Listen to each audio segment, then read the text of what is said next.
Friends, welcome to my channel. ఈ వీడియోలో మీకు రిమూవల్ ఆఫ్ యూజ్లెస్ సింబల్స్ని ఎలా రిమూవ్ చేయాలో చెప్తాను. జాగ్రత్తగా వినండి. A symbol can be useless if it does not appear on the right hand side. Okay, ఒక సింబల్ అనేది యూజ్లెస్ అవుతుందండి ఎప్పుడు అది కనుక రైట్ హ్యాండ్ సైడ్ కనబడకపోతే. చూడండి, if it does not appear on the right hand side of the production and it does not take part in the derivation of the any string. ఒకవేళ కనుక డెరివేషన్లో లేకపోతే దాన్ని మనము యూజ్లెస్ సింబల్గా తీసుకోవచ్చండి.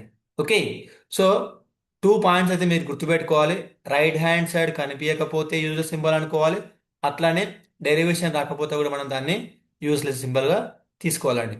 సో మీకు ఈజీగా అర్థం కావడానికి ఒక ప్రాబ్లం అయితే తీసుకొచ్చాను. చూడండి, ఇది వచ్చేసి మన ప్రాబ్లం. ఇప్పుడు మనము ఈ ప్రాబ్లంలో యూజ్లెస్ సింబల్స్ని అయితే రిమూవ్ చేయాలి. So please remember all of you, ఒక ప్రొడక్షన్ అనేది ఎప్పుడు కూడా ఇలా ఉంటుందండి. Non terminal followed by terminal. So non టర్మినల్ని మనము క్యాప్ లెటర్స్తో రిప్రజెంట్ చేస్తాము, టర్మినల్స్ని మనము స్మాల్ లెటర్స్తోని రిప్రజెంట్ చేయడం జరుగుతుంది. ఓకే, సో ఇప్పుడు దీనిలో ఈ ప్రొడక్షన్స్లో ఒక్కొక్క లైన్ తీసుకొని ఏది యూజ్లెస్ సింబల్ మనం ఇప్పుడు డిస్కస్ చేయాల్సి ఉంటుంది. చూడండి, ఇక్కడ ఏమన్నాడు, if it does not appear on the right hand side.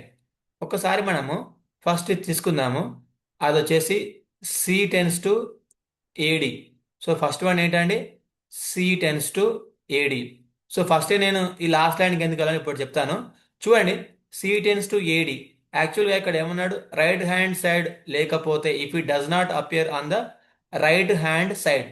చూడండి, జనరల్గా ఇది వచ్చేసి లెఫ్ట్ హ్యాండ్ సైడ్, ఇది వచ్చేసి రైట్ హ్యాండ్ సైడ్.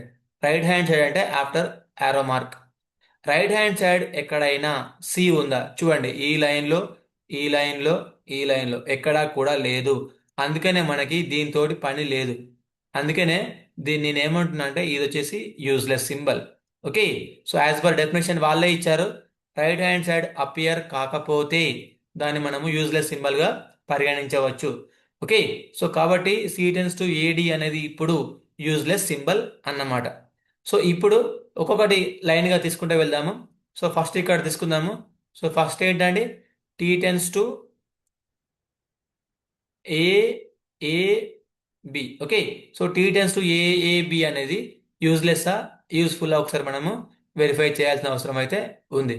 సో చూడండి, ఏ ఏ సో క్యాపిటల్ బి అంటే ఏంటి, ఇక్కడ చూడండి ఏబి ఆర్ బి. సో కాబట్టి ఒక టైంలో మనకు ఏబి రావచ్చు, ఇంకొక టైంలో ఏ బి కూడా రావచ్చు. సో ఒకసారి చూడండి, non terminal followed by terminal, capital letters followed by small letters. So left side ఏముంది, క్యాపిటల్ టీ ఉంది, రైట్ సైడ్ అన్ని స్మాల్ లెటర్స్ ఉన్నాయి. సో కాబట్టి ఇది మనకి యూజ్ఫుల్ సింబల్ అండి. ఓకే, సో ఇలా మనము ఒక్కొక్కటి చెక్ చేసుకుంటూ సింబల్స్ అయితే రిమూవ్ చేయాల్సి ఉంటుంది.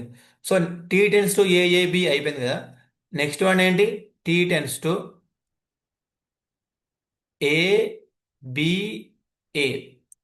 Okay, so T tends to ABA అన్నప్పుడు ఏబి. సో యాక్చువల్గా ఏ వాల్యూ ఏమి ఇచ్చాడు, ఏఏ. Okay, next tea tends to ABA, మళ్ళీ ఏ వాల్యూ ఏమి ఇచ్చాడు, ఏఏ. ఓకే, సో ఒకసారి మనం ఇక్కడ వెరిఫై చేస్తే దీనిలో ఈ క్యాపిటల్ ఏ ప్లేస్లో ఈ స్మాల్ ఏ క్యాపిటల్ ఏ వచ్చింది, మళ్ళీ ఈ క్యాపిటల్ ఏ ప్లేస్లో స్మాల్ ఏ క్యాపిటల్ ఏ వచ్చింది. సో ఎంతకీ కూడా మనకి లెఫ్ట్ సైడ్ నాన్ టర్మినల్ వచ్చింది, కరెక్టే ఉంది. కాకపోతే రైట్ సైడ్ ఏమొచ్చిందండి, combination of non terminals terminals అంటే స్మాల్ లెటర్స్ క్యాపిటల్ లెటర్స్ వచ్చాయి. సో మనకి ఎంతకీ కూడా రైట్ సైడ్ టర్మినల్స్ రావట్లేదు, ఓన్లీ టర్మినల్స్ మాత్రమే రావట్లేదు. సో ఇది కాంబినేషన్ ఉంది కాబట్టి దీన్ని మనం ఏమంటామంటే యూజ్లెస్ సింబల్ అండి. ఎందుకంటే మనకు డెరివేషన్లో ఎక్కడ మనకి ఇది యూజ్ కావట్లేదు. కాబట్టి టీ టెన్స్ టు ఏబిఏ అనేది useless. Okay, so T tends to AAB అయిపోయింది, టీ టెన్స్ టు ఏబిఏ అయిపోయింది. ఇప్పుడు టీ టెన్స్ టు ఏఏటీకి అయితే వెళ్ళండి. So T tends to ఏఏటి. Okay, so మనము ఈ ఏఏటీలో ఎలా రాయొచ్చు, ఏఏ. సో ఇలా రాసుకోవచ్చు కదా, టీకి ఏం రాసుకోవచ్చు, ఏ ఏ బి. దీనికి మళ్ళీ ఏం రాయొచ్చు దీనిలో? చూడండి, టీ టెన్స్ టు ఏ ఏ ఏ ఏ. ఈ క్యాపిటల్ బికి ఏం రాసుకోవచ్చు? స్మాల్ బి రాసుకోవచ్చు, ఏబి ఏదైనా రాసుకోండి. Let us write AB. So చూడండి, ఇప్పుడు లెఫ్ట్ సైడ్ క్యాపిటల్ వచ్చింది, ఇక్కడ లెఫ్ట్ సైడ్ క్యాపిటల్ వచ్చింది, రైట్ సైడ్ అన్ని స్మాల్ లెటర్స్ వచ్చాయి. కాబట్టి దీన్ని మనము యూజ్లెస్ సింబల్గా తీసుకోవచ్చు అండి. సో ఇప్పటి వరకు మనము తీసుకున్న టీ ప్రొడక్షన్లో ఏదేది యూస్ఫుల్, ఏదేది యూజ్లెస్ చూద్దాము. So T tends to A A B అనేది యూస్ఫుల్ సింబల్ అండి. So T tends to ABA అనేది useless, T tends to AAT కూడా యూస్ఫుల్ అండి. ఓకే, సో నెక్స్ట్ వన్ ఏముంది? నెక్స్ట్ ప్రొడక్షన్ ఇది A tends to AA. Okay, so A tends to AA అన్నప్పుడు so దీంట్లో మనకి ఏం జరుగుతుంది చూడండి. A, so capital A value ఏముంది ఇక్కడ? మళ్ళీ ఏనే ఉంది. నెక్స్ట్ మళ్ళీ ఏ టెన్స్ టు ఏ, మళ్ళీ క్యాపిటల్ ఏ ఉంది, ఏనే ఉంది, మళ్ళీ క్యాపిటల్ ఏ ఉంది, ఏ టెన్స్ టు ఏ, మళ్ళీ ఏనే ఉంది. ఒకసారి మనం దీన్ని క్షుణ్ణంగా పరిశీలిస్తే సో ఈ క్యాపిటల్ ఏ ప్లేస్లో ఏ వచ్చింది, ఈ క్యాపిటల్ ఏ ప్లేస్లో ఏ వచ్చింది, ఏ. సో ఇది ఎంతకి మనకి డెరైవ్ కావట్లేదు. So capital letter followed by small letter capital letter రెండు వస్తున్నాయి. సో కాబట్టి ఇది మనకి పర్ఫెక్ట్ ప్రొడక్షన్ కింద రాదు, అందుకని మనం దీన్ని రిమూవ్ చేయాల్సి ఉంటుంది. దీన్ని మనము యూజ్లెస్ సింబల్ అని కూడా అంటాము. ఎందుకు? Small letters right side appear కావట్లేదు, లెఫ్ట్ సైడ్ క్యాపిటల్ వస్తుంది, కాకపోతే రైట్ సైడ్ మనకి స్మాల్ లెటర్స్ అయితే కావట్లేదు.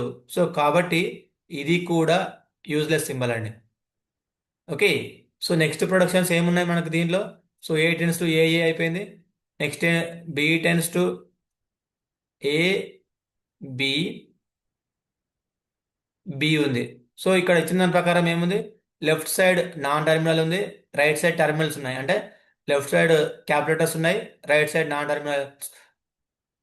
Left side non terminals, right side terminals. Left side cap letters, right side small letters ఉన్నాయి. కాబట్టి దీన్ని మనము యూజ్ఫుల్ సింబల్గా తీసుకోవచ్చు అండి. ఓకే, సో ఒక్కసారి మనము ఇచ్చిన ప్రొడక్షన్కి ఫైనల్గా ఎప్పుడైతే యూజ్లెస్ సింబల్స్ రిమూవ్ చేస్తామో చూడండి. సో ఫస్ట్ దానిలో మనకి ఇక్కడ ఏమి ఇచ్చిందంటే ఫస్ట్ సింబల్ ఏముంది? Tea tends to AAB. ఇది వచ్చేసి యూజ్ఫుల్, సో అందుకే నేను డైరెక్ట్ ఇది రాస్తున్నా, tea tends to AAB. Next one ఏముందండి? ఏబిఏ. సో ఏబిఏ అనేది మనం యూజ్లెస్గా డిస్కస్ చేశాము, కాబట్టి దీన్ని రాయాల్సిన పని లేదు. ఏఏటి, సో దీన్ని అయితే యాజ్ ఇట్ ఈస్గా రాయండి. నెక్స్ట్ వన్ ఏఏఏ, సో ఇది కూడా యూజ్లెస్, దీన్ని రిమూవ్ చేయండి. Next B tends to AB, ఇది కూడా యూజ్ఫుల్. సో లాస్ట్ వన్ ఏంటి? సి టెన్స్ టు ఏడి, ఇది కూడా యూజ్లెస్ అని మనం డిస్కస్ చేసాము ఇక్కడ. సో కాబట్టి ఇది కూడా యూజ్లెస్. కాబట్టి ఇచ్చిన ప్రొడక్షన్ ఇది. ఫైనల్గా మనము యూజ్లెస్ సింబల్స్ని రిమూవ్ చేసిన వచ్చిన ప్రొడక్షన్ ఇక్కడ ఉందండి. సో కాబట్టి మనకి ఇది ఫైనల్ రిజల్ట్ అన్నమాట. సో దీన్ని ఒకసారి జాగ్రత్తగా నోట్ చేసుకోండి, చాలా చాలా ఇంపార్టెంట్ ఇది. సో ఎగ్జామ్లో మనము ఇలా రాస్తే సరిపోతుందండి. Thank you for watching this video. Please subscribe my channel. Thank you one and all.